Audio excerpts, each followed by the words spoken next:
All right, good morning. Let's go. Got a pretty sunrise. Feeling way better. Wasn't feeling good yesterday. So had to take a day off and lay there and feeling way better. Back at it again. Nice little sunrise. Did see a copperhead yesterday. Those are more dangerous than people think. Saw it in the yard. And then they're like really dangerous actually. So the snakes are out. Turtles are out. We rained so much here that turtles are all crossing the road to get from high water to different spots where they got flooded out or something. And then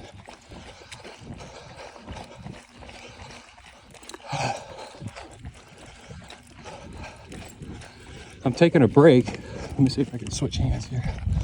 From wearing the Seiko Captain Willard. I'm wearing the pretty blue Casio Duro.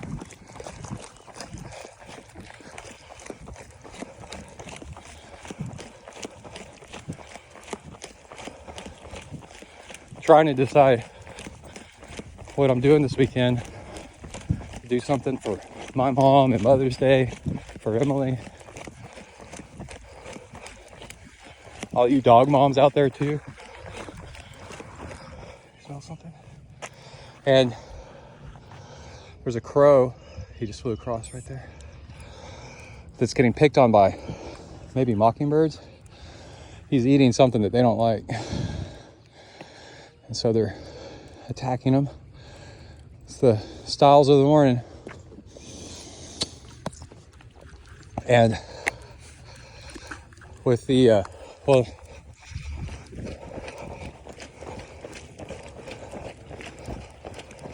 all the stuff got really tired the past week, past 7 days or so.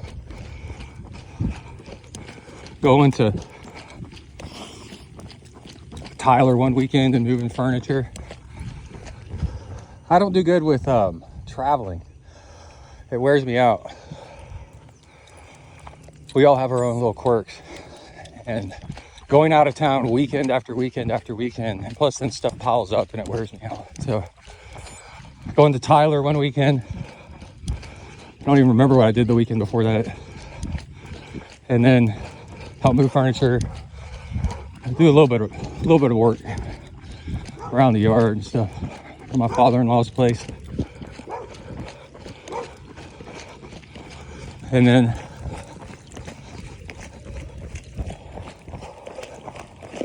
going to Gonzales last weekend for Kai's race. Being in the race and winning my division, which was cool.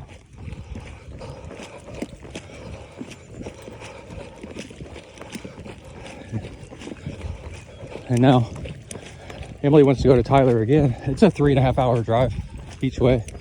And I'm like, it's so much. I don't do good with that. Wears me out. And,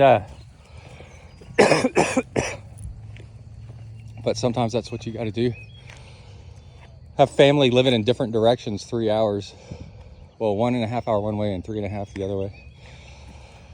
That I got to go visit on occasion. And trying to stay healthy and all that good stuff.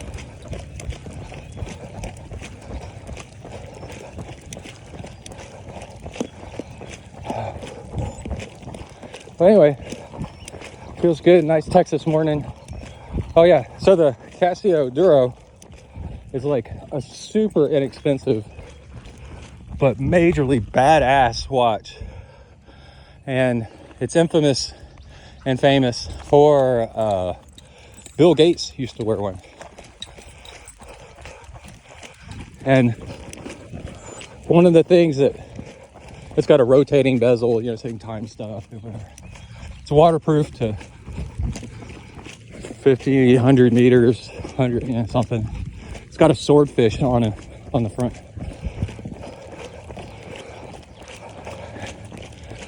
There's arguments on whether it's a swordfish or a sailfish. It's kind of funny.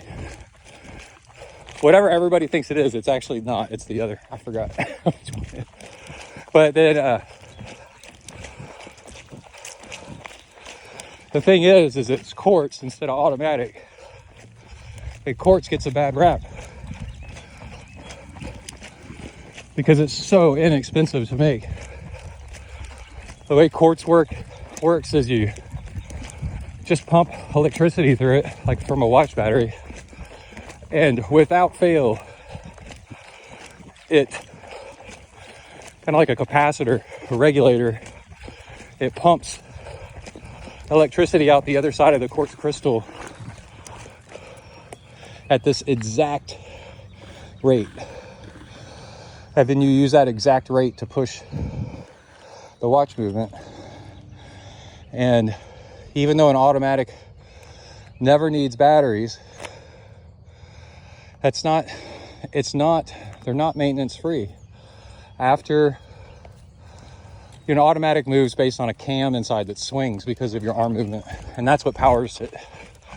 But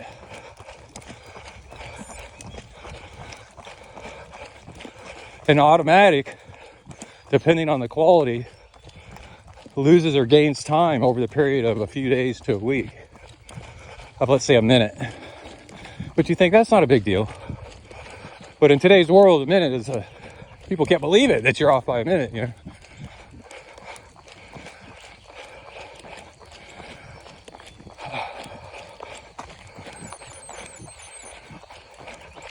Where have you been? So anyway, quartz, it takes like 2 to 3 months for it to get off as much as an automatic. And for $60 or something, $70, $80, you can have a watch that's more accurate with a quartz watch than a $300,000 Michael Philippe or whatever his name is. Because to get it as accurate, they have to put in all this kinds of crazy stuff.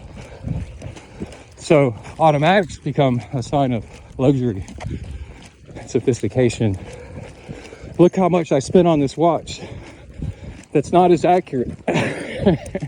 That's how much money I've got in class. So like Rolexes and stuff. So it is pretty freaking cool. But the thing is the movement starts to get gummed up over time. And you got to take it in to get serviced. And at that price, you could just buy another quartz watch.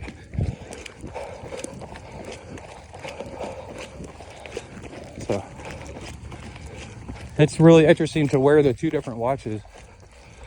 And what I've noticed is with my Seiko, there's bunny rabbits. Holy crap. With my Seiko automatics, if I wear them, because I'm an ultra endurance athlete, I spend so much time running and biking and swimming that the movement, right, all the swinging and stuff, it actually makes my watch less accurate because it's too much movement. It's too much. And the watches aren't calibrated for that amount of movement. So over the period of a week, mine will be down by about a minute or more. And so I thought I'd switch to the Quartz diving watch with the rotating bezel and all that cool stuff for a few days. See if I like going back. There's a Timex I really like. It's the deep water, and it's quartz, really well made.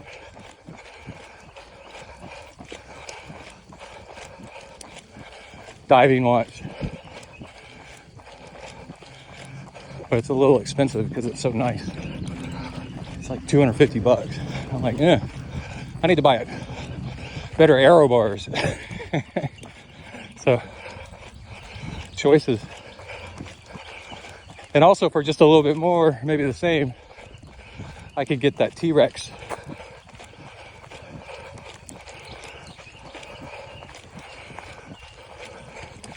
Or the T-Rex smartwatch with voice recorder and light. Or that money would go a long ways towards getting Kai a frame with wider tire clearance in the rear. So, gotta make decisions. All right, we're gonna walk through this mud up here and then go to W to the ERK. Out.